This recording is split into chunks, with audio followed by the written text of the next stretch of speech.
Então, muito boa tarde.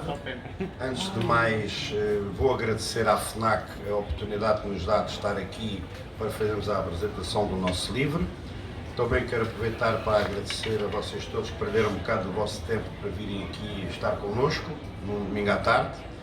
E também quero aproveitar e agradecer também a presença aqui do autor do livro, que demonstrou uma grande coragem, porque que me lembro, tanto a nível nacional como até a nível internacional, poucas pessoas têm coragem de pegar numa banda que já está desaparecida há 30 anos, pegar nela, relembrar a toda a gente o que é que foi, portanto, o black metal há 30 anos atrás, quando praticamente nem existia, e ter a coragem de pegar nessa banda e relançá-la no ar, para transmitir a toda uma geração que veio depois o que é que foram os anos 80 e porque é que hoje estamos cá todos, quando digo todos na cena heavy e tal, de todas as possíveis designações que haja. Ele teve essa coragem porque normalmente, por norma, o que acontece é pegar-se na banda mais conhecida e que mais, às vezes, nem sempre é que mais contribuiu, mas é que mais contribui em termos de genérico de conhecimento, e pegar nela e transmitir para fora. As pessoas já conhecem todas, já sabem, esta banda, muito engraçada e tal, lembro-me dela. No nosso caso, realmente só os mais velhos se lembram, os outros ouviram falar, e ele teve essa coragem, pegou... Em vez de fugir? Pois, em vez de fugir, teve essa coragem, e pegou no conceito que era a banda, e fez um livro que não só fala da banda, mas também fala do que foram os anos 80 e todo o crescimento do heavy metal daí para cá. Pronto, e eu acho que para isso há que dar valor e até devíamos dar uma salva de palmas. E um beijinho.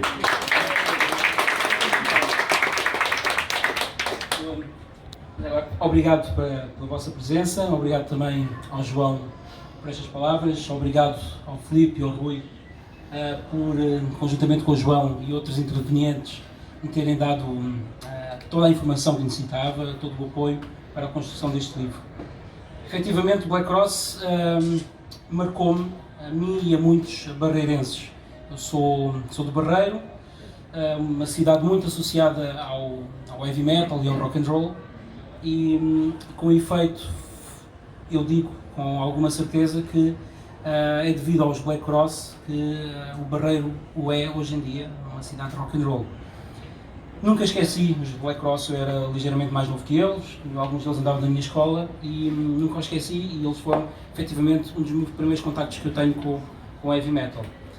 Sei também que andavam por aí muitas histórias, muitos mitos acerca desta banda, que pouco se conhecia, para além do vídeo que está aqui volta e meia nesta tela, contra a droga, e pouco mais sabia sobre os Black Cross, para além de alguns episódios que já tinham algum valor mítico na nossa cena, como um stage dive do vocalista num determinado concerto, e outras histórias que hoje os Black Cross vão contar.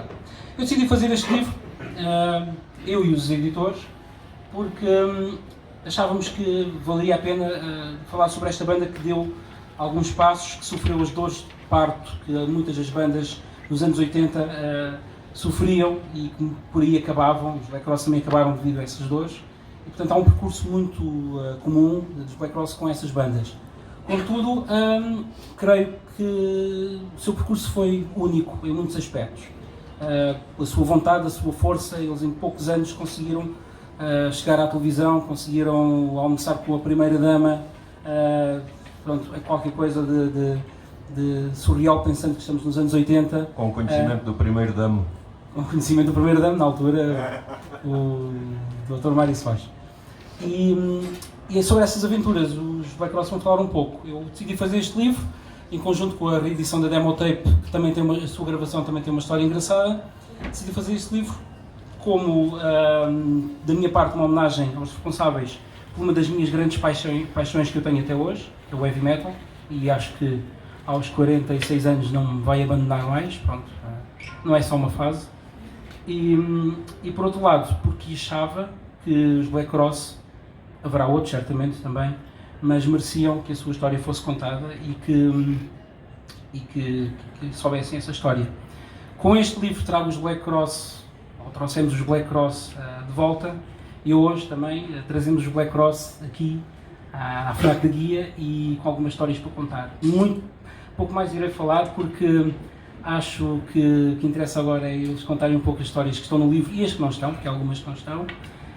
E pronto, se houver alguma questão sobre o livro, que queiram saber, depois eu poderei responder, mas agora passava aos contadores das histórias, algumas delas estão no livro, nomeadamente o Filipe, o Rui e ao João. Passo então a vez ao Filipe para contar um pouco das histórias do Black Cross. Olá a todos. Welcome to hell. Bem, não sei muito bem por onde começar, mas vou começar por agradecer a todos a vossa presença, o vosso apoio e o Heavy Metal sempre em primeiro lugar. Nós começámos em 1983, aliás, o João começou primeiro que eu, nasceu primeiro. Eu sou um bocadinho mais novo, não é, Subtil? Somos mais novos. E depois disso deixámos crescer o cabelo e gostámos muito de Heavy Metal. E depois formámos uma banda, que foi os Black Cross. A partir daí acabou-se o descanso e acabou-se a paz também no Barreiro. Toda a gente ficou a conhecer que a gente estávamos lá, que aquilo havia, ou era uma revolução ou era uma banda que ia nascer, e nasceu. Gostámos muito daquilo que fizemos, de fazer parte deste movimento que é o Heavy Metal e que é a nossa música favorita, o nosso género musical favorito. Custou-nos muito começar, tivemos muitas dificuldades. Uma delas foi salas de ensaio, não havia salas de ensaio, ninguém queria uma data de gajos gadilhudos dentro da vizinhança ali a fazer barulho e a acordar aquela gente toda, e ainda mais não havendo casas isoladas, não é? Naquela altura. A minha avó felizmente tinha um quintalinho e a gente fomos para lá, pronto, foi 5 estrelas. A partir daí começámos gradualmente a crescer. Começámos depois aqui pela contratação aqui do vocalista.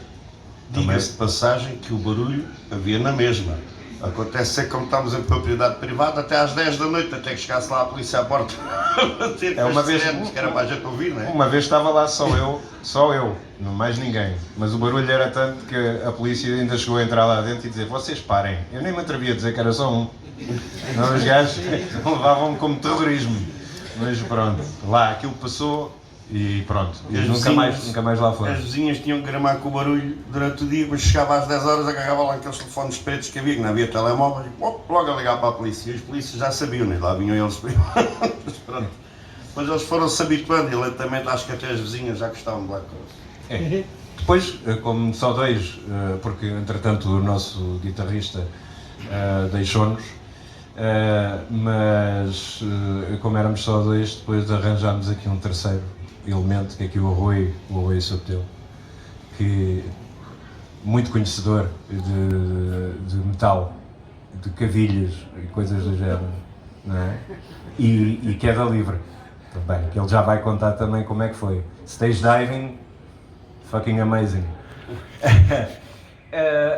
Pronto, fala tu agora um bocadinho, Subtil, já passei agora, já existes e depois podes. Falámos aqui da avó do Filipe, mas a avó do Filipe tinha uma grande relação com os Black Cross. Por exemplo, ela obviamente devia ouvir queixas dos vizinhos, também em relação ao barulho que vocês faziam, mas ela também tinha uma forma especial de lidar com os Black Cross e o Black Cross Fan Club, não era? Porque ela era um pouco uma vossa assistente.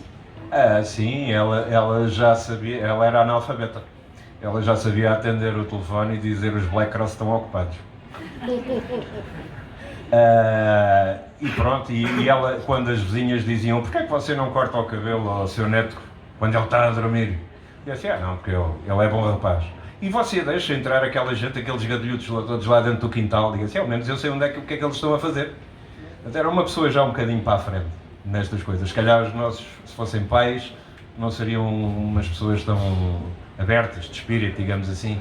Ela é que me proporcionou eu ter o cabelo comprido e divulgar a minha arte e fazer o meu barulho e conseguir.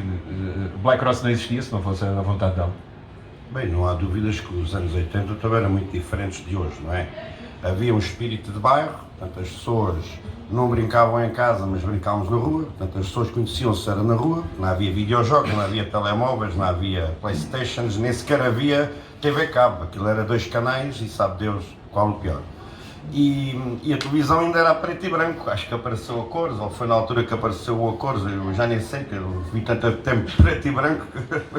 Não havia televisão a cores. Acho que sei que a televisão a cores quando aparecia, a malta sabia quem tinha uma a cores e ia-se lá tudo meter em casa à noite, que era para ver a televisão a cores. E a malta vivia muito no bairro. O que é que acontece? Como a malta vivia no bairro, aqui havia uma grande relação, inclusive com os vizinhos. O nosso bairro, portanto, até era assim um bocado maluco, porque aquilo, a malta, por exemplo, quando queria chamar para os filhos, vinham à varanda, aquilo era muito isso. Ou assobiavam, ou enfim, cada um tinha o seu código. E de maneira que, pronto, por ser os anos 80 e esta forma das pessoas se conhecerem e andarem uns com os outros era diferente de agora, não é? Portanto, agora é tudo na aplicação aqui do telemóvel e tal, e não sei quem, a malta conhece.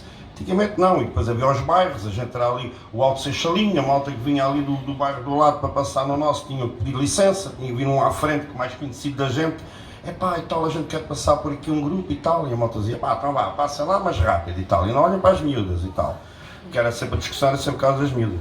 E depois a gente, quando ia aos outros bairros, era a mesma coisa, tinha que vir um conhecido do outro bairro e dizer, epá, olha, a gente quer passar e tal. Então vá, passa lá, mas não se atreva muito e tal. E aquilo era assim, embora, pronto, a sessão de chapadas era só uma vez por ano, porque a malta conhecia-se e respeitava-se. Agora não, pronto. Agora, como é óbvio, os tempos são outros, acho que as pessoas até já nem se conhecem do próprio bairro.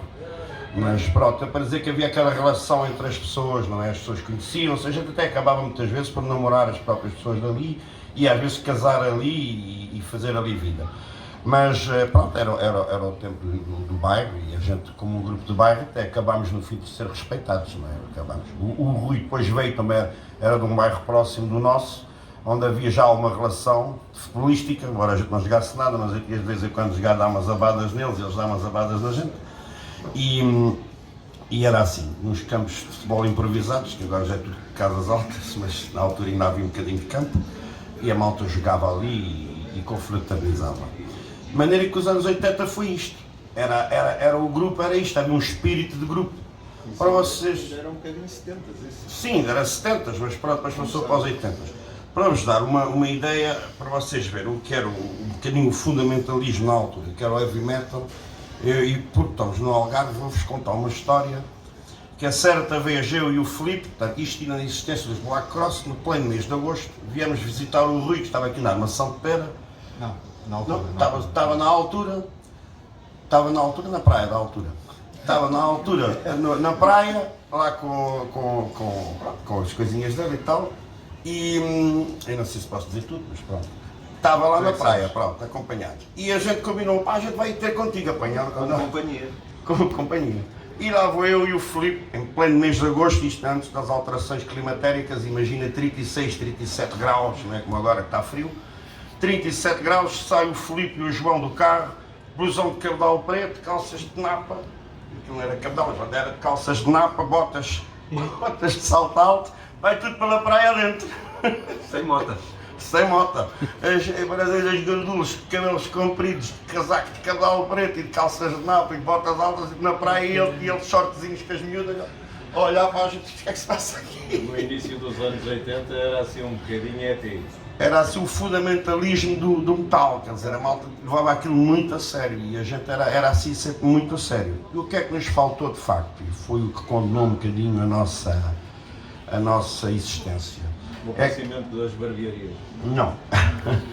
O que condenou um bocadinho, na realidade, é que éramos 3, mas éramos 3 em que nos faltava um quarto elemento. Faltou-nos sempre um guitarrista. Portanto, os guitarristas que passaram por nós eram bons, sem dúvida nenhuma, mas tinham os seus ideais e os seus projetos já pensados. Portanto, faltou-nos. Portanto, o primeiro, que foi o Relâmpago, tinha já o projeto dele, acho que era o Thunder, não é? Depois teve o segundo, que foi o guitarrista, o Fingers, tinha os V12, e faltou-nos depois, o que nos faltou sempre, um guitarrista que tivesse na sua mente os Black Cross. E pronto, isso acabou por nos condenar um pouco, porque depois a cena heavy também começou a crescer. O síndrome dos guitarristas na altura, todos queriam ser, era um bocado aquela onda do Guitar Hero. Tudo já começava muito com onda de Sammy Hagar e Eddie Van Halen, e a malta entrava logo numa perspectiva do a banda não é nada ser um grande guitarrista com uma grande projeção e não sei quanto. E então os guitarristas às vezes eram um pouco modestos. Entravam e julgavam que aquilo agora era tudo deles e toda a gente ia trabalhar com eles e nós não, nós já tínhamos uma história. Bem, se calhar vou eu agora dizer umas palavrinhas. Vou começar pelo início, agradecer a vossa presença. Num dia de calor e no Algarve é complicado reunir tanta gente como está aqui. E com gasolina. E com combustível, e com falta de combustível. Era mais ou menos a loucura dos Black Cross também na altura, portanto ia tudo a correr para ver os concertos. Mad Max, ela anda à procura daquele. Portanto, eu sou o último elemento a entrar para a banda. Como já foi dito aqui, o João é o fundador da banda, entretanto entrou o Filipe, e por último, eles precisavam de alguém que tivesse uma grande lata, cantasse mal e tivesse uma grande lata, e contrataram-me a mim. Não por aquilo que cantava, mas porque tinha de facto uma lata tremenda, e pronto, e desenrascava-me pelo menos a esse nível. Eu se calhar, Neto, passar aqui um pouco também a palavra para aquele lado, e se alguém nos quer fazer algumas perguntas, se alguém já leu o livro, e se calhar passar um pouco por aí. Porquê pregos e não bifanos, Sr. Na pulseira. É verdade, já eu faço a pergunta, essa prega, quantos quilos tinha a pulseira de prego? 3 quilos. 3 quilos.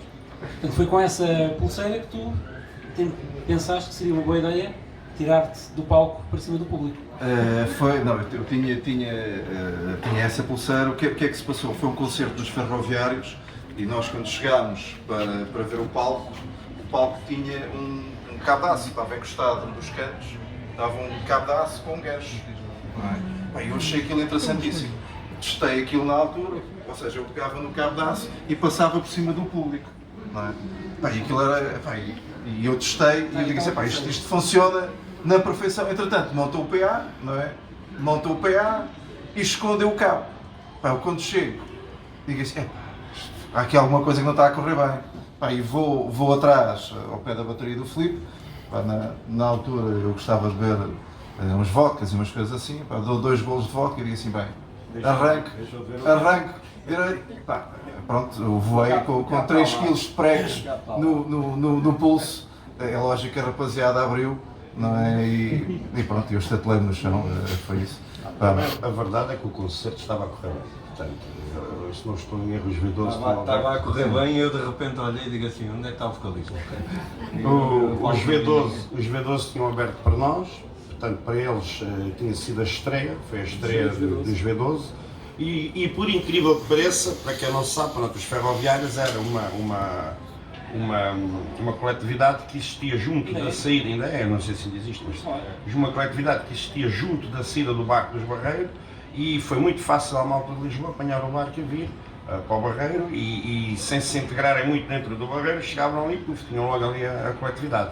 De maneira que a gente até se espantou, aquilo até ficou bastante cheio à plateia. E ele, já com os V12 a abrir, o pessoal todo quente, ele depois começou para lá comer mileiro e não sei o que, a malta começou tudo ali aos saldos, ele já estava quentinho, veio atrás, arrancava à frente, só que a malta quando viu ali os preços à frente, aquilo afastou-se tudo, pá!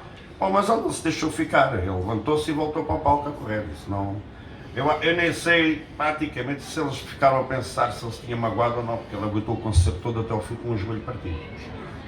Ainda foram jantar. Ainda fomos jantar, sim, só fui ao médico no dia a seguir, e quando cheguei ao hospital o médico disse, como é que só praticamente 48 horas depois é que, eu na altura praticava desporto, podia ter hipotecado a minha carreira enquanto desportista.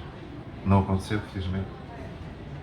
Bom, mas vocês não andavam com pulseira, tu não andavas com pulseira de bicos pregos na rua, nos dias normais, não é? Mas pouca diferença fazia. Tanto quando fizeram um videoclipe para Contra a Droga, vocês já vão contar, eu gostaria de contar assim esse episódio, a jornalista perguntou-vos se vocês andavam sempre assim vestidos e vocês disseram que sim. Sim, assim, não daquela maneira, lógico, ninguém anda na rua com uma pulseira de 3 kg de pregos, não é? Mas era muito idêntico àquilo, ou seja, o preto, o cabedal, tudo isso, dávamos assim como está ali, dávamos assim como estava ali. Na altura, nos anos 80, quando a Diana Andaringa, que foi a jornalista que nos veio, portanto, ela e um cameraman e um homem do som que vieram da RTP1, na altura, quando ela chega e nos vê naquele estado, quer dizer, naquele estado de aspecto, não é? A mulher ficou em estado de choque, pensou, boa, ela tinha acabado de vir de uma experiência de 6 meses que ela tinha andado no Afeganistão lá disfarçada com uma burca para ver se ninguém a reconhecia. E ela chega ali e pensou assim, pô, o que é que eu fui daqui para o Afeganistão quando os malucos estão aqui ao pé de Lisboa. Mas correu extremamente bem, até porque ela trouxe um cameraman e um homem do som, técnico de som, já com alguma idade, mas que eles não deixaram transparecer isso. Eles pegaram-se no som e na imagem, cada um com a sua ideia. Aliás, isto foi filmado com uma câmara de cinema, porque não havia câmaras de vídeo na altura disponíveis, que a RTP não era como hoje está rica. Era pobrezinha e não tinha que chegasse, e ela trouxe uma câmara de cinema, portanto foi filmado com um sistema de cinema. E o indivíduo começou a olhar, isto aqui, o barreiro, o fumo, as chaminés, a poeira e tal, e o gajo do som começou a ouvir aquilo, a gente vai aproveitar este bocadinho daqui, este bocadinho dali, o sol da lá e tal. E aquilo correu extremamente bem. O que foi mais difícil foi a filmagem, porque a gente pensou, isto é a gente pegar no microfone e começa a dizer que somos do barreiro e tal, e está tudo feito. Só que pronto, fomos para a escavadeira, que era uma zona, na altura, uma espécie de passagem do barreiro, Do barreiro de cidade para o barreiro de indústria. Exatamente, e havia ali uma zona que foi escolhida para a filmagem, era uma zona assim mais pobre e tal, e o que é que acontece? Primeiro estava muito calor, depois começámos a andar, passámos lá num monte de escorreio e puma, desapareci, depois na segunda estávamos muito bem a andar, porque nós tínhamos que filmar a andar, passa um gajo com as ovelhas todas lá atrás, passou 1 hora, passaram 2, passaram 3, à terceira hora estava aquilo cheio da gente. Eram os ciganos, era toda a gente que vivia ali, começou toda a gente a ver o que é que se passava ali, bem, aquilo já era tudo, lá andava o gajo do som, as pessoas a fazerem barulho, vamos começar a trabalhar. Este enganava-se, vamos para trás outra vez.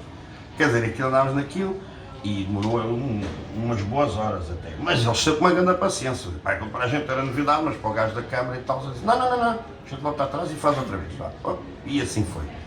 Devemos ter feito à vontade não foi mais de 20 takes, não sei. Não, o microfone que eles tinham cá em cima, o microfone girafa, e aquilo, se passasse um avião, aquilo captava tudo. E passou. Passou.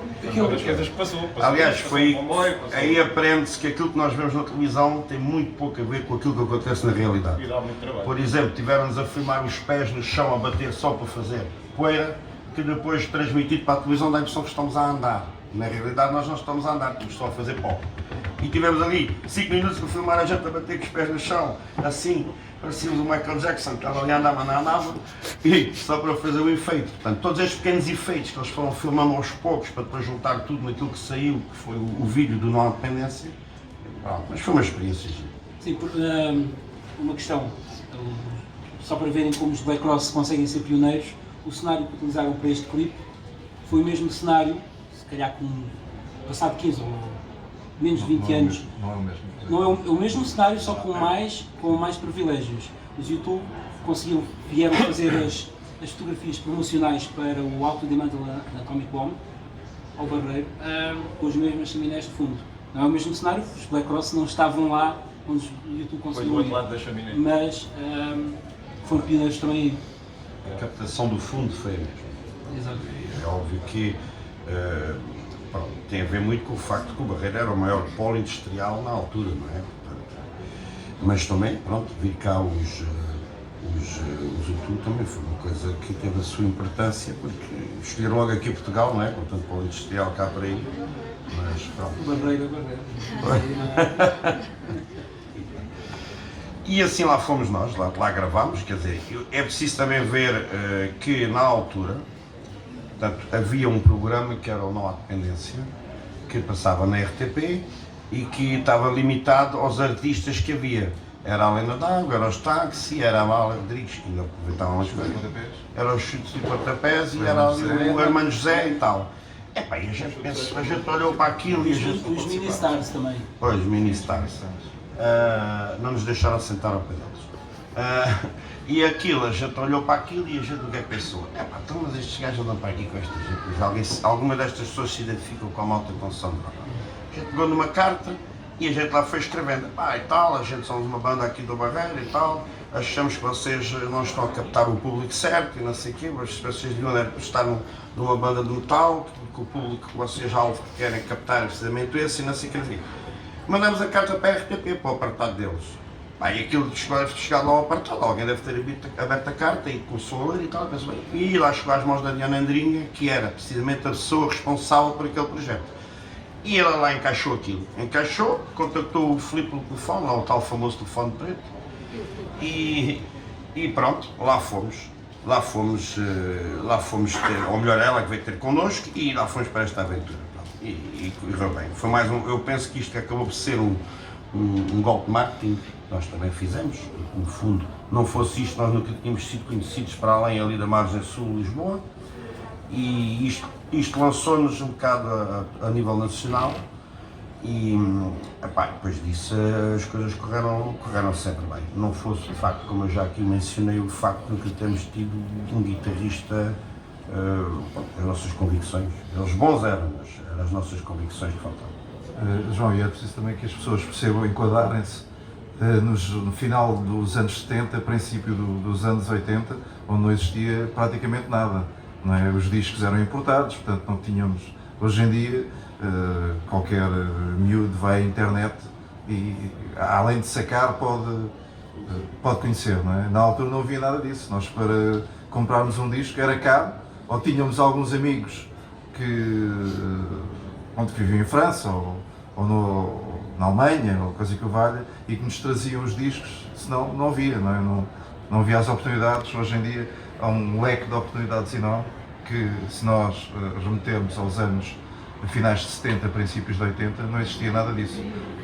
E eu acho que aí também estivemos um pouco à frente daquilo que era a época, porque a maior parte dos headbangers era pouco conhecedor daquilo que se fazia lá fora. Sim, havia as fanzines e pouco mais do que isso. A página do Blitz. A Metal Hammer, que era em alemão, que a gente não conseguia ler nada do que é que lá estava, mas gostávamos dos bonecos. Havia as últimas páginas da Bravo também. E as meninas compravam e depois a gente pedia, não queres essas páginas, dai. A gente ficava com elas. Mas também só víamos bonecos. Aliás, não nos temos de esquecer do Blitz, que também foi muito importante, porque quando receberam a nossa demo, e lá diz o velho ditado, mais vale cair em graça do que ser engraçado, o homem que estava à frente desta página, que era Pedro Cardoso, encaixou extremamente bem, e a partir daí foi sempre, aliás também encaixou bem todo o staff do Rock Rendezvous, fomos lá várias vezes, e acho que demos lá o concerto memorável que foi aquele com os Tarântula que fizemos, quando foi da gravação, em que pronto, quando começa a dar os primeiros acordes de baixo, o Rui entra em palco para começar a cantar o Sexta-feira 13 e o público em coro, todo canta e afinado. Não estou a dizer que não canta e afinado, quer dizer, conhecedores da música, e ele nem cantou, virou o microfone para o público cantou a introdução toda e depois é que arrancou. O que estragou os planos a quem estava a gravar o concerto, porque esse tema era para ser utilizado no famoso álbum do Metal Nacional, o Metal Lusitano, e iria ser na mesma, penso mas eu acho que esse teria de ficar para... Sim, esse ficava para... Ficava por fora, não é? É isso. E estava gente de todo o país, portanto, quando sei, lá no Rock Rendezvous, e sim, também porque e até existiu já vou lá, já existiu, por acaso é um episódio engraçado com os Tarântula, porque os Tarântula era uma banda já com 2 álbuns lançados, era uma banda do Norte, que continua a ser, uma banda do Porto, e conseguiu e levava sempre também com eles muito público atrás.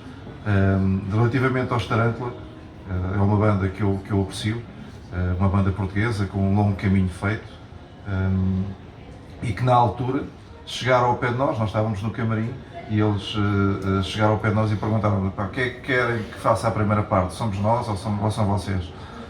E eu recordo-me ter virado para o Paulo Barros e ter dito assim: nós só estamos aqui para aquecer para vocês é que são a banda. E ele disse: não, nós, portanto, uma humildade tremenda da parte dos Tarântula, que ainda hoje tenho um bom relacionamento com eles e que agradecemos imenso essa humildade que os Tarântula tiveram, que na altura abordaram-nos se eles queriam fazer a primeira parte em vez de sermos nós a abrir. Como é que os Black Cross, sim, como é que os Black Cross acabam por ir a um almoço no Palácio de Belém? Como é que aconteceu isso? Então, Isso tem a ver com não há dependência, portanto. Exato. Exato, isso tem a ver depois com... Tu queres a história do carro e da porta Sim, e tudo. Não, aquele clipe... Essa está no livro. Pronto, isso foi depois de nós termos feito esse tal clipe do Diz Não Há Dependência, portanto, pela RTP, que depois a Maria Barroso, que era a esposa do Presidente da República, não é? do Mário Soares, da altura, faz o convite para todos aqueles que participaram nesses videoclipes que passavam na hora nobre na televisão, e convida-os todos para um almoço em Belém. Convida toda a gente muito bem, toda a gente é conhecida, mas os Black Cross nem por isso não eram assim tão conhecidos. E não tinham agenciamento. E a GNR não nos conhecia. E então nós chegámos sem convite, porque eles não sabiam muito bem para onde é que haviam de enviar o convite, não tinham o nosso endereço de relações públicas, e então fizeram o convite pessoalmente por telefone, o acompanhante do Mário Soares. Fez o convite por telefone, disse para nós aparecermos no dia tal às tantas horas, e nós lá pegámos no nosso carro a cair aos bocados, não foi, João? Mas era o melhor que havia. E andava. Sim, mas há a questão do traje também. Disseram-nos para nós não irmos de cabedal. E nem de ganga. Digo assim: pá, então o que é que a gente veste? Só se fomos em cuecas. Assim, não. Tivemos que ir comprar roupa a peso, para nos apresentarmos bem. O Subtil não sei, acho que já tinha isso num casamento qualquer, tinha roupa. Nós não, eu e o João não tínhamos. Comprámos a roupa igual, não foi? Agora que eu percebo que é que este aqui. Fomos vestidos de igual como as metralhas. Bom, enfim, chegámos lá à porta para entrar e a GNR manda parar a gente, não é? O carro chega ali, como vocês sabem, em Belém, quem vira para dentro do palácio pá, calma aí, quem é que estes gajos são? GNR logo ali: alta aí, quem são vocês? Pá, nós viemos para o almoço. Qual almoço? Tralhadoras à volta da gente no carro. Qual almoço?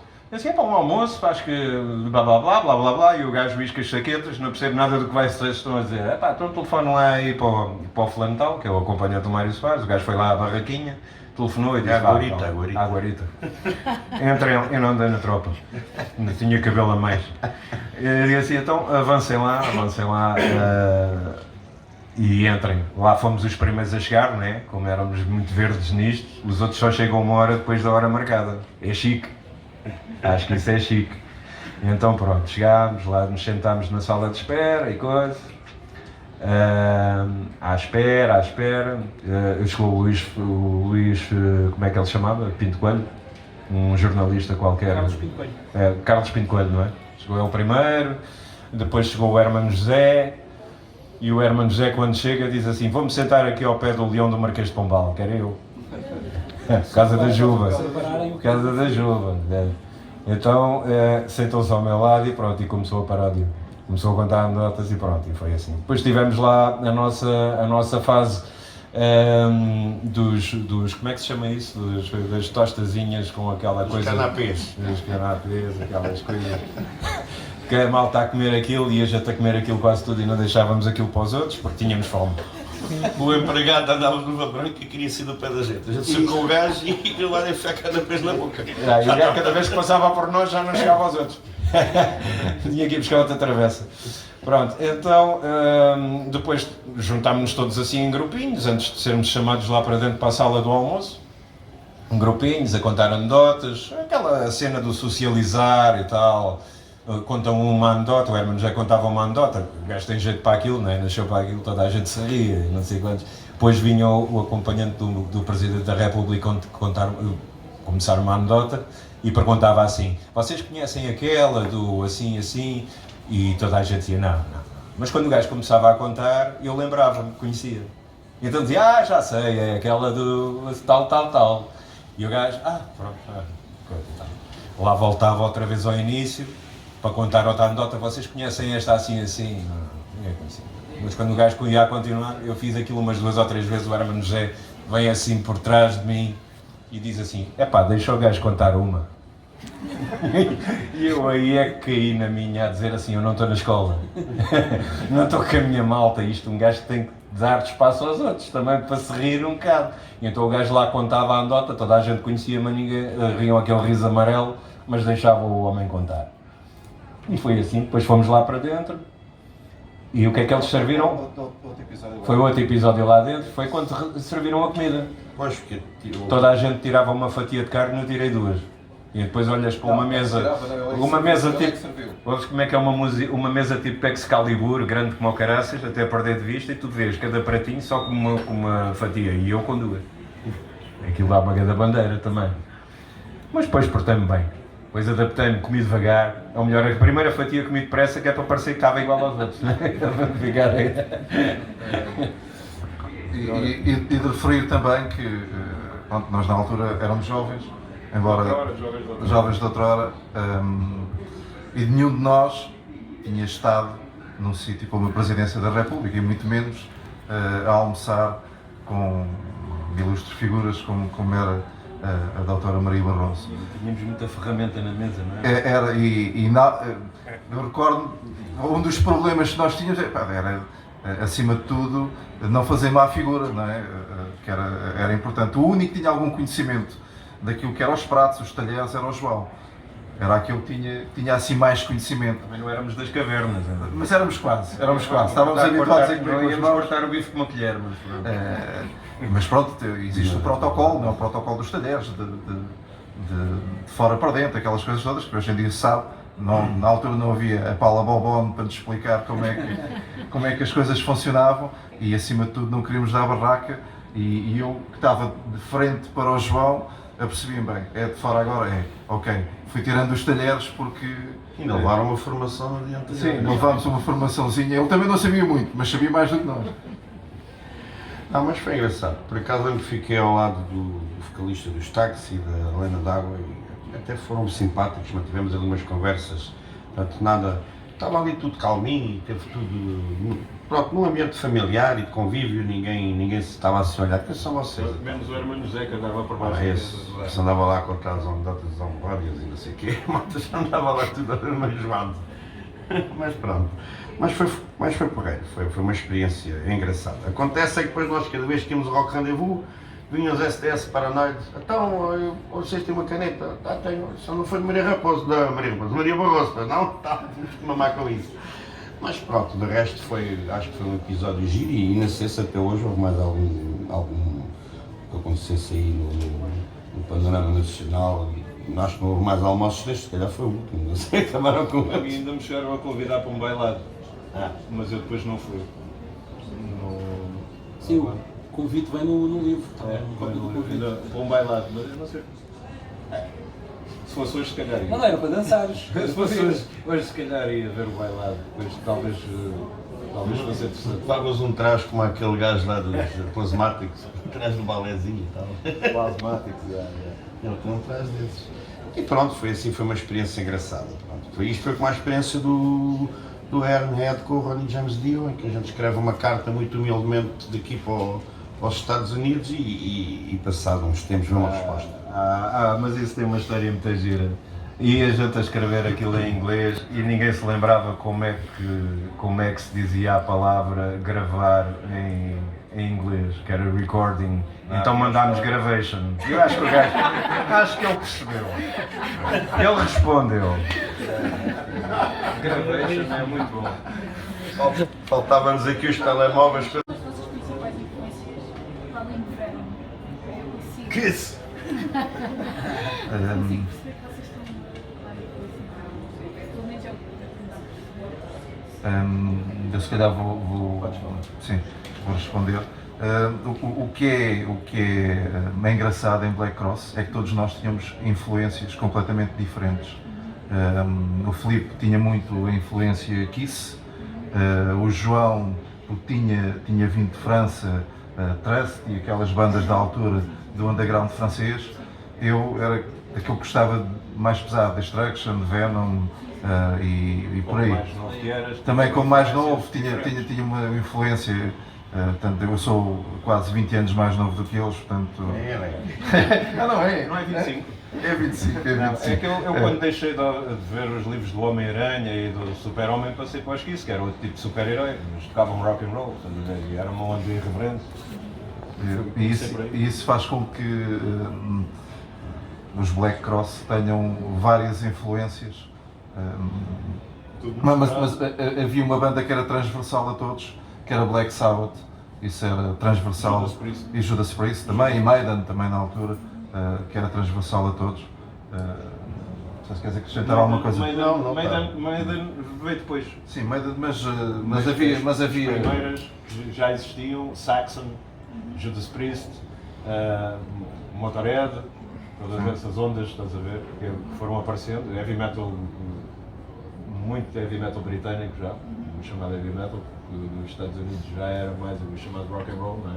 Outras influências, Van Halen e Ted Nugent e Sammy Hagar e essas ondas todas que aparecem, e CDC logicamente, obrigatório, que naquela altura, quando morreu então o Bon Scott, que havia cartazes, tudo aquilo que fosse ligado à música, um baile, um sítio qualquer, que tinha o Angus Young na fotografia. Aquilo quando foi Back in Black foi uma explosão. Eu penso que acima de tudo também nós queríamos ser diferentes. E acabou por esta mistura do que havia, acabou por sair aquilo que Visual, queríamos cantar português, queríamos fazer a música que se percebesse e acabou por sair assim. Penso que é um bocadinho o que acontece com toda a gente, porque senão as bandas acabam a ser cópias umas das outras. Mas, basicamente, de qualquer maneira, Venom ficará sempre o mais relacionado, sem dúvida nenhuma. Também porque na primeira saída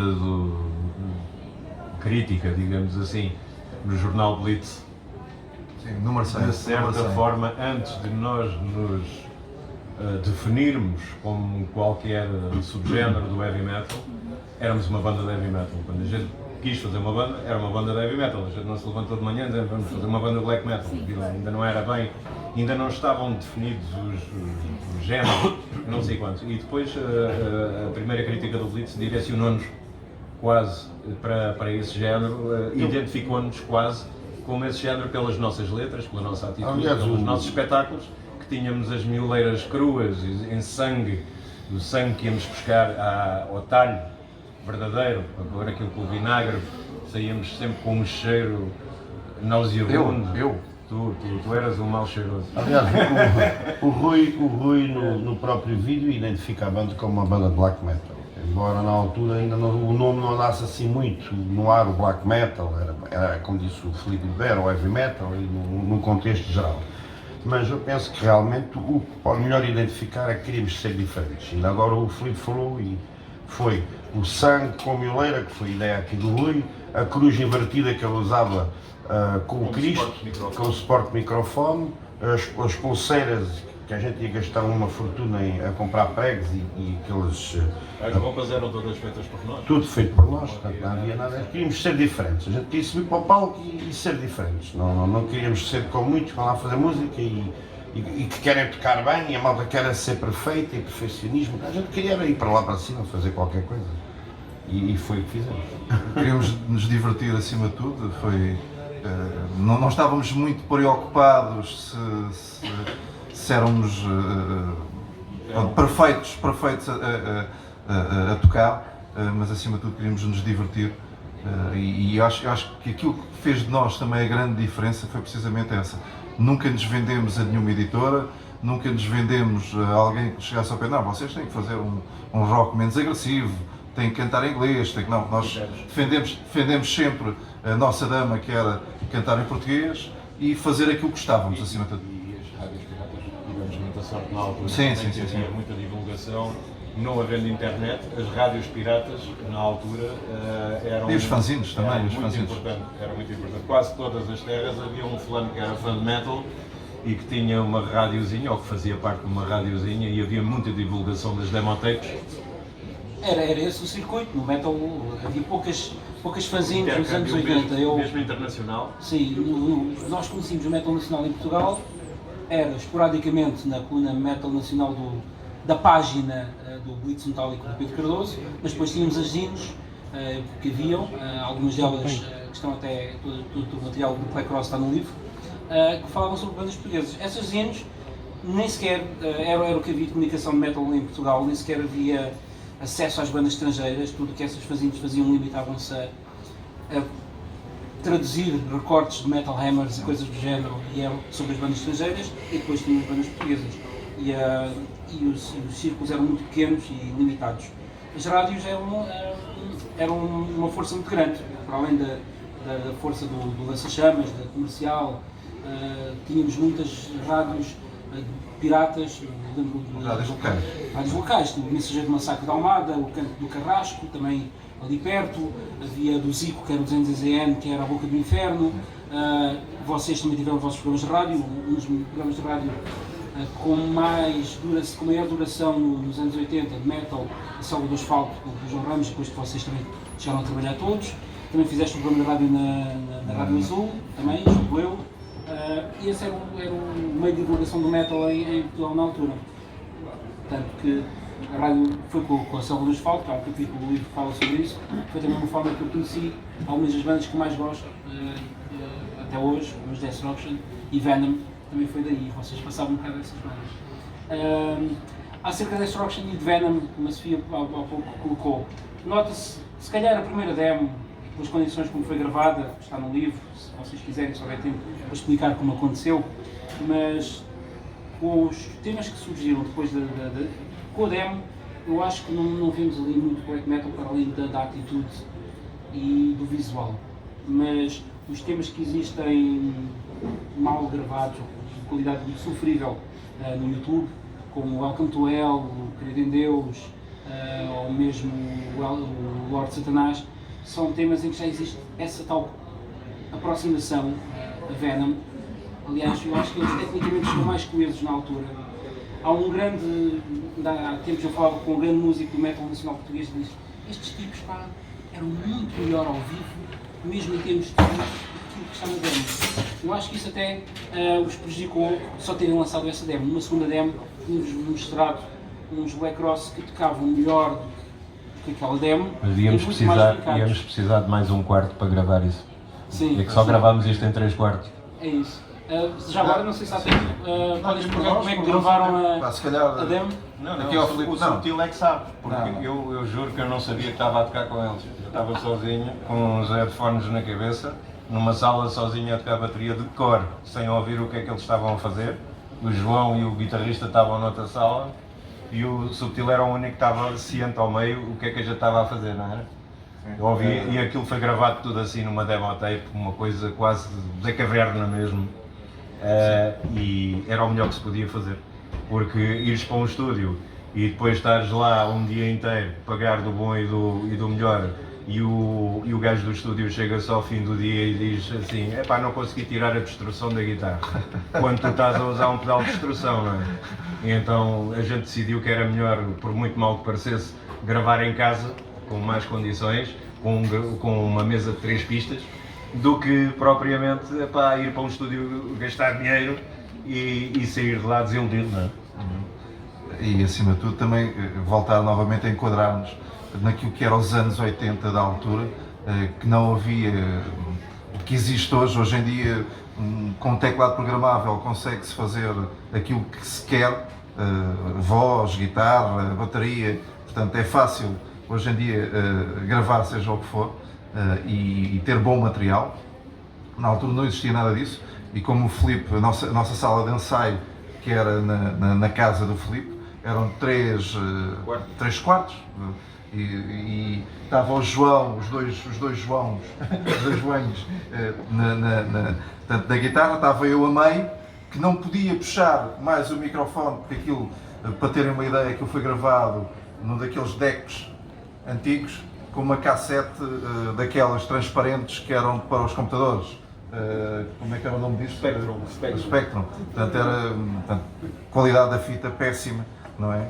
E com uma mesa de mistura em que nós dizíamos 1, 2, 3 e ou seja, ninguém só via, não é? Porque depois era um barulho enorme e foi gravado em direto com os microfones conforme nós temos aqui, direto para os amplificadores, e a partir daí saiu para a tape que nós temos hoje em dia. E o cabo do meu microfone, porque havia tantos cabos ali pelo meio que se eu puxasse um bocadinho ele saía.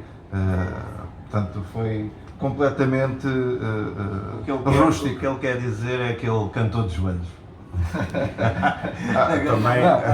Também é preciso não esquecer, a grande verdade é que não havia dinheiro. Portanto, naquela altura, os velhotes, quando digo os velhotes de toda a gente, pá, já tinham que ouvir a música, já era a parte que eles contribuíam, mas dinheiro não aparecia de lado nenhum. Então a malta para comprar um instrumento, não havia a FNAC também, na altura, portanto a malta para comprar um instrumento, também não podia ir à internet, portanto tínhamos que ir às casas de música, que custava uma fortuna, uma guitarra, um baixo, qualquer coisa. Portanto, a gente tinha que comprar instrumentos em segunda mão, e no caso do baixo era em segunda mão. Eu acho que o microfone do Rui também foi algo que nos pensou. A minha primeira bateria devia ser para aí em terceira mão e não tinha quase uma ferragem de origem. Ainda comprei aquilo a um homenzinho numa garagem que eu não sei se o homem tocava naquilo ou se aquilo tinha sido encontrado no lixo. Sei que a bateria, na altura, quando se rompeu a primeira pele, que foi logo na véspera do primeiro concerto, então a pele da bateria, aquilo tinha uma medida em polegadas que era uma medida americana. Logo após isso, fiquei com a bateria inutilizada, não havia aquela medida cá. Tive que meter a bateria para um canto e tivemos que ir tocar nesse concerto com a bateria de outra pessoa. E eu parti a bateria dessa pessoa também. Consegui. Aliás, eu quase parti as baterias todas naquela altura. Mas pronto. E estas dificuldades financeiras é que faziam tudo, porque o Filipe não diz, não sei se pode dizer, mas ele, coitado, para comprar uma bateria teve que ir às poupanças de uma vida quase. Teve que ir, e lá veio a avó outra vez, porque ele só podia levantar o dinheiro para comprar o blusão de cabedal também era com o dinheiro dos lanches da escola. Passávamos fome. Para que tenham uma ideia, a malta passávamos fome para o lanche, quando acreditávamos para as coisas. Íamos aos Porfírios, que era em Lisboa, comprar. Os únicos que vendiam blusões negros eram os Porfírios, era uma loja que havia ali no centro de Lisboa. E a malta não lanchava. Depois do lanche davam ir para a escola, a mãezinha, ai, não te esqueças de comer a sandezinha e o small. E tal, sim. Isso é história comum de toda a gente nos anos 80. É claro que a gente depois arranjava lá sempre um pacote para roubar a sandes ou uma coisa qualquer, mas isso era porque a gente éramos maus. A gente chegava para aí, eu largava a sandes. A minha mãe também só recentemente é que se eu quero passava semanas sem comer. Para comprar discos. Eu, por acaso, a minha mãe soube logo porque na altura, não sei como é que não funcionava. Hoje ninguém diz nada, mas na altura veio lá o CERN, ou o SARN, ou o IARN, uma coisa qualquer, que disseram, apanhamos o seu filho a roubar as sopas no refeitório, se calhar ele tem algum problema financeiro que ele tem que roubar para comer. E a minha mãe, todos os dias para ele comer e ele vai roubar a sopa no refeitório, que era no Alfredo da Silva, uma escola industrial, que eu não andei no liceu, que isso era dos ricos. Para olhar, também estás. Não estou a olhar, se eu sou surdo. Estou a absorver os lábios. E então... Vocês tocaram naquele esquema que muita gente tem que superar até hoje do você toca aqui, cerveja de graça. Tipo, lugares que você não ganha nada. Sim. Epá, a gente fez vários concertos, de facto não cobrávamos cachê porque a gente queria era tocar. E as pessoas aperceberam-se disso e começaram a convidar-se. O último que fizemos foi no Alentejo. Mas aí ficaram os frangos por pagar. Bom, mas aí lá nós também pagámos o autocarro e uma comitiva que foi daqui para lá. Exatamente, os bilhetes pagaram o autocarro e só a alimentação é que ficou lá. Na altura esse sistema funcionava bem porque havia um intercâmbio entre as pessoas. Hoje já é mais difícil. As pessoas querem logo fazem logo um cálculo de se vão ganhar ou se não vão ganhar. Mas é verdade que na altura funcionava muito nesse Isso tipo de fazia sistema. parte também de nós sermos muito jovens e muito predispostos. E a única Fosse vez. preciso, deitávamos debaixo de uma pedra para irmos a qualquer lado, a gente ia. Agora, até que vocês gravavam o tempo de graça, não era? Não É, podiam. não. E o único sítio que nos pagaram foi no Rock Era a malta do dizer. fã-clube. Era isso que eu ia dizer. O único sítio onde ganhámos algum dinheiro, e era pouco, já não me lembro quando é que foi, mas foi muito pouco mesmo, foi no Rock Rendezvous, que depois foi dividido por todos. Também do metal lusitano, esse também pagaram. Sim. Não me lembro. Olha, está lá as contas feitas no. Eu acho que no livro estão os No livro recibos está lá os desde o que receberam. Não me lembro disso. Está lá no livro. Não digas, não leste tudo. Se calhar a página estava colada. Não está certo. Nós temos uma série de histórias engraçadas. Filipe, queres contar aquela história quando fomos comprar o crucifixo? Sim. O Filipe é bom a contar histórias. Posso contar essa e aquela dos pregos também. Dos pregos. A gente fomos comprar para a pulseira dele uns pregos com umas cavilhas assim deste tamanho. E chegámos lá ao pé do homem e dissemos assim, queremos aí 2 kg de cavilhas. E o homem foi embrulhando os pregos, embrulhando e deu-nos. E passado meia hora nós estávamos lá para comprar mais 1 quilo. E o homem, mas vocês estão a compor que uma capoeira ou o quê? É que vocês estão a construir? E ele ria-se, não, estou a fazer uma pulseira. E o homem, melhor não dizer mais nada. Estes gajos de cabelo comprido devem se meter na droga. Não é? Então, lá vendeu os pregos e a gente lá se foi embora fazer a pulseira. Quando foi o crucifixo, também foi muito engraçado. Entramos numa agência funerária e aquilo cheio de cruzinhas na parede, esta com o Cristo, aquela sem o Cristo, aquela branca, aquela preta, aquela não sei quantos. E o Subtil escolheu aquilo que parecia um pronto a vestir. Eu gosto desta. Chegou lá, virou a cruz assim ao contrário e a senhora disse, mas não é assim que se põe a cruz. Digo eu assim, eu sei, mas isto é para pôr o microfone, nós vamos cantar. E a mulherzinha uma vez mais pensou, é melhor eu não contrariar, que este gajo tem ar de maluco. Mas foi assim. E quando fomos também à orivesaria para fazer os crucifixos, você inverter, já não Essa não lembro. Pronto, nós na altura, bem, o Filipe ainda usa, não é? Os crucifixos invertidos, que é o logo dos Black Cross é precisamente isso. E há uma altura que vou a uma orivesaria, e recordo-me, o crucifixo custou-me 300 escudos, na altura ainda escudos, portanto era uma coisinha assim pequenininha, em prata, e eu cheguei e pedi a ele, olha, mas eu não quero o crucifixo normal, não é?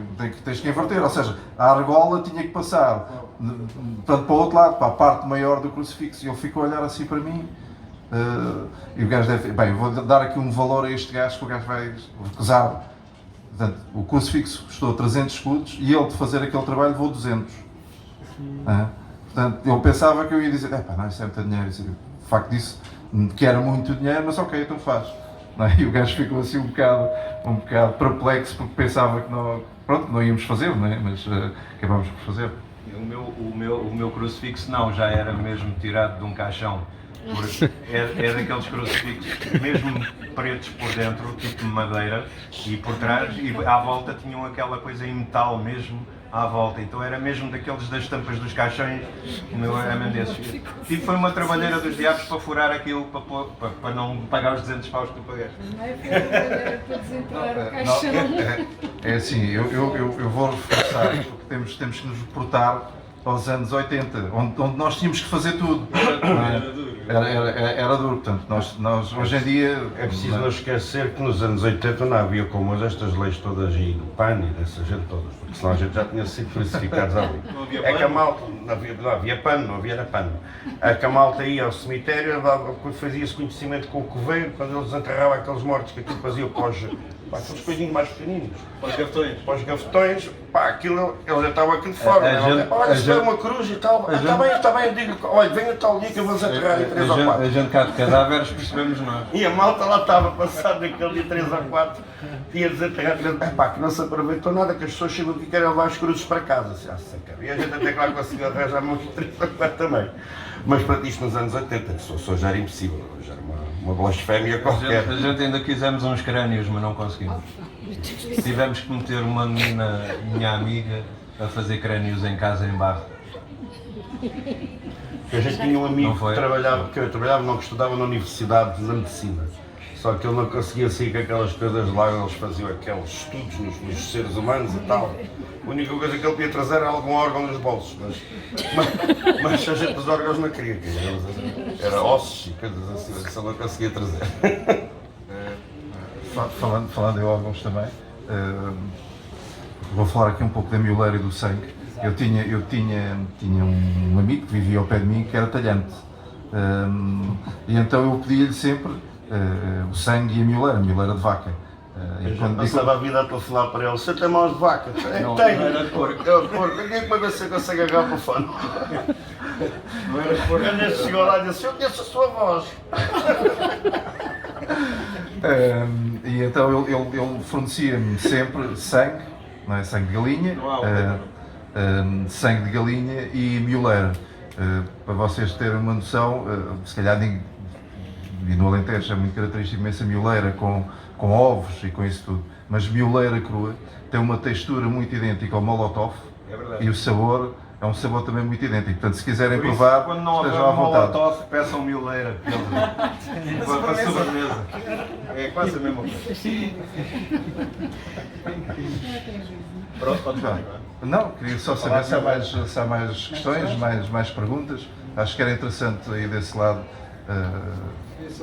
Força. O pessoal hoje em dia não tem ideia, porque hoje em dia a internet e isso tudo. Eu lembro, eu tive acesso à vossa demoteca quando estava no 10º ano, estamos a falar para aí em 86, 87, e na altura a história do stage dive e isso tudo, já todos contávamos uns aos outros como é que essas coisas chegavam sem haver esta coisa de internet, boca a boca, e as histórias chegavam ao país inteiro, chegavam do lado, de falar aqui de Portimão, em que, pronto, em 86, 87 andávamos a passar a Demoteca e a contar aos outros, o gajo atirou-se e depois o pessoal desviou-se e caiu no chão. E isso puxava muito pessoal para os espetáculos, porque bora lá, pode ser que ele caia outra vez. É aquela onda do o que será que vai acontecer desta vez? A informação isso entorpante, quer dizer, partiu uma perna, partiu um braço, partiu a perna e um braço. Chegaram-me a dizer. A única coisa que aconteceu foi que fraturei a rótula, foi só. Portanto, foi uma coisinha ligeira. Mas estás a ver, já dizem que partiste o joelho. Foi só uma fratura na rótula. Foi só uma coisa ligeira. Uma coisa de nada. E também dizem que a gente matava galinhas em palco, mas isso não deve ter sido o frango mal passado. Isso era o pano. O meu ano era o pano. Se vocês, um eventual regresso dos Black Cross, imaginem que os Black Cross regressavam aos palcos, vocês iriam vestir-se da mesma forma, com escavilhas, com aquele cabedal todo, ou iriam ter uma postura mais sóbria? Eu acho que ainda não pensei nisso. Há uma coisa que é assim, não conseguimos caber na roupa que tínhamos na altura. Portanto, isso é sine qua non. Portanto, Não, um eventual regresso terá que ser uma coisa muito bem pensada, porque não pode ser da mesma forma, porque também já não somos as mesmas pessoas. não, as mesmas pessoas são. Não, mas as mesmas pessoas no formato físico. Portanto, já não somos as mesmas pessoas no formato físico. Portanto, um possível regresso vai ter que ser estudado entre os três. Tem que ser estudado entre os três. Agora estamos a deixar que isto passe, porque se vamos fazer tudo ao mesmo tempo, acabamos por não captar nada. Portanto, como isto aconteceu e teve uma aceitação para além daquilo que se pensou, porque no início, quando se lançou o primeiro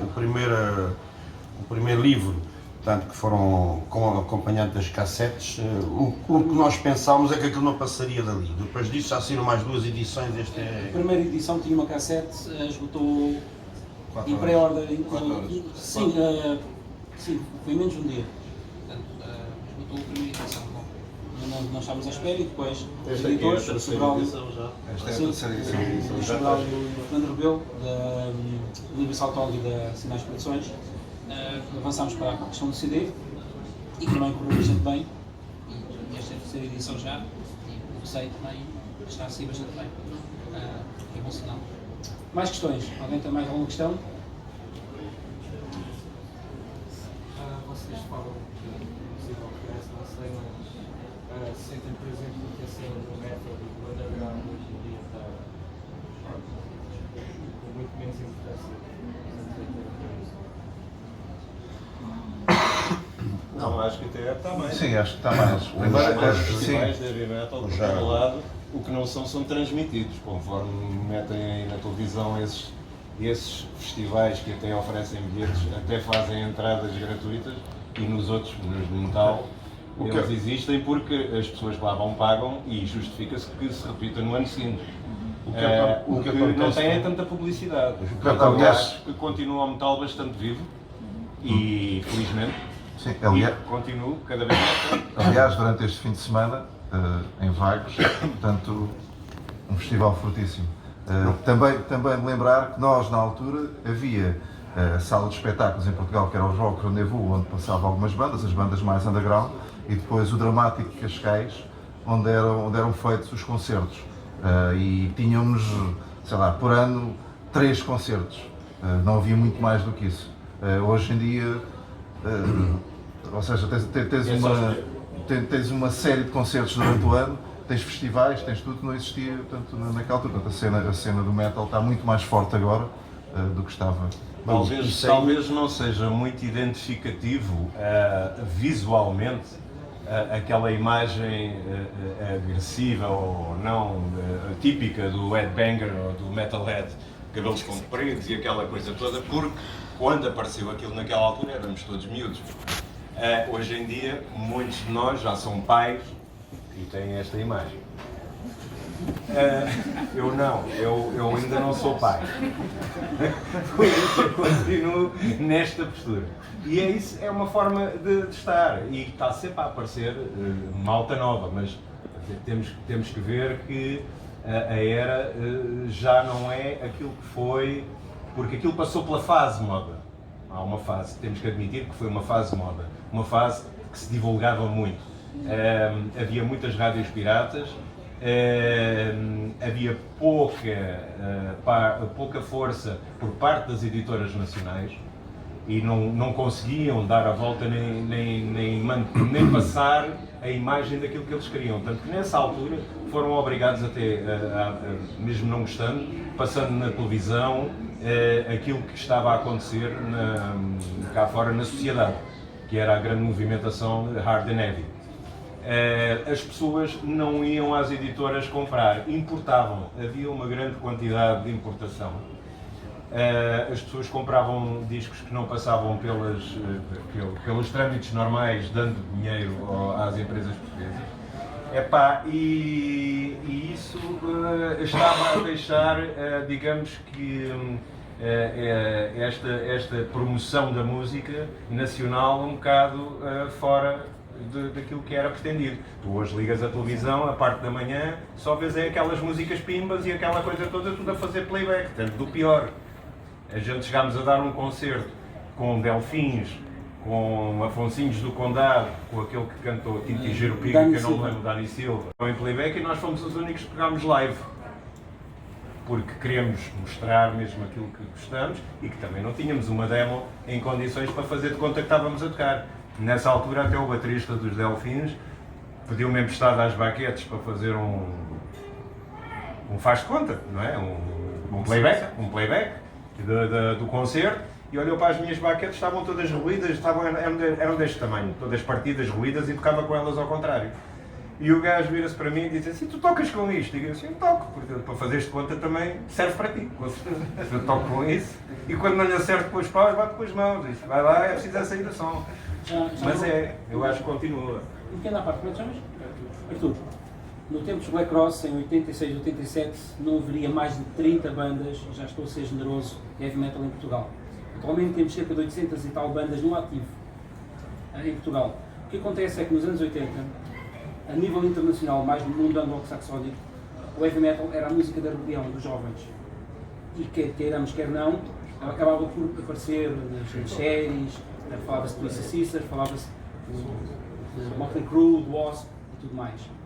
Acontece que agora não, a música dos jovens da rebelião, contra o meu gosto, é o hip hop. O hip hop continua a existir, senhores com pouco ou nenhum cabelo como eu, mas também com uma grande franja de de jovens, continua a ter a sua força e que teve como nunca teve em Portugal. Existem imensos festivais a acontecer durante todo o ano, só que, mais uma vez, como eles disseram, os mídias não passam, não falam deles, porque, bem, verdade seja dita, Portugal nunca amou, ou os mass media nunca amaram o rock. Começo com o rock. Os poucos que amaram foram amar os chutos e pouco mais.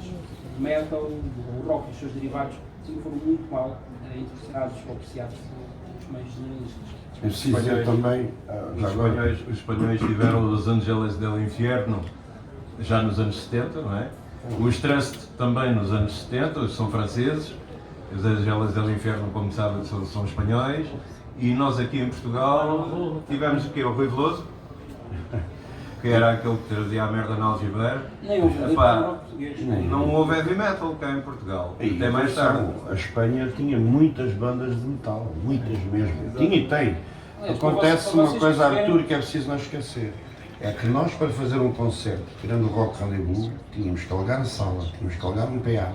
E não havia muitos PAs. Quem é que havia? Havia o gajo que organizava as festinhas de fim de ano que tinha que estar dependente que ele tivesse ou não um PA disponível. Portanto, depois tínhamos que passar a mensagem nos fanzines, nas rádios, para dizer que havia um concerto em tal dia, tinha que se alugar a sala de espetáculos, tinha que também estar vaga, tinha que ser num horário que conviesse, tínhamos que ver se havia os barcos, quer dizer, era uma aventura. Hoje uma banda chega, quer tocar, está lá tudo já.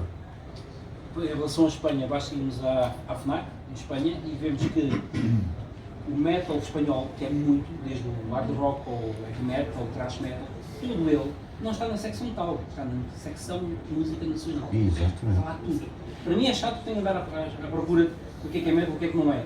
Mas para vocês verem como os espanhóis e outros países veem o rock e como Portugal vê. Mais questões? Vamos dar isto também por acabado, que os senhores da FNAC já estão a pensar que têm que ir para casa meter gasolina. Quem trouxe livros, os Black Cross terão todo o prazer em ensinar. Também poderão tirar uma foto mítica com os Black Cross, se trouxerem os seus livros ainda melhor, mas se não trouxerem também podem tirar. Portanto, agora estamos neste momento para ser feito. Da minha parte, obrigado.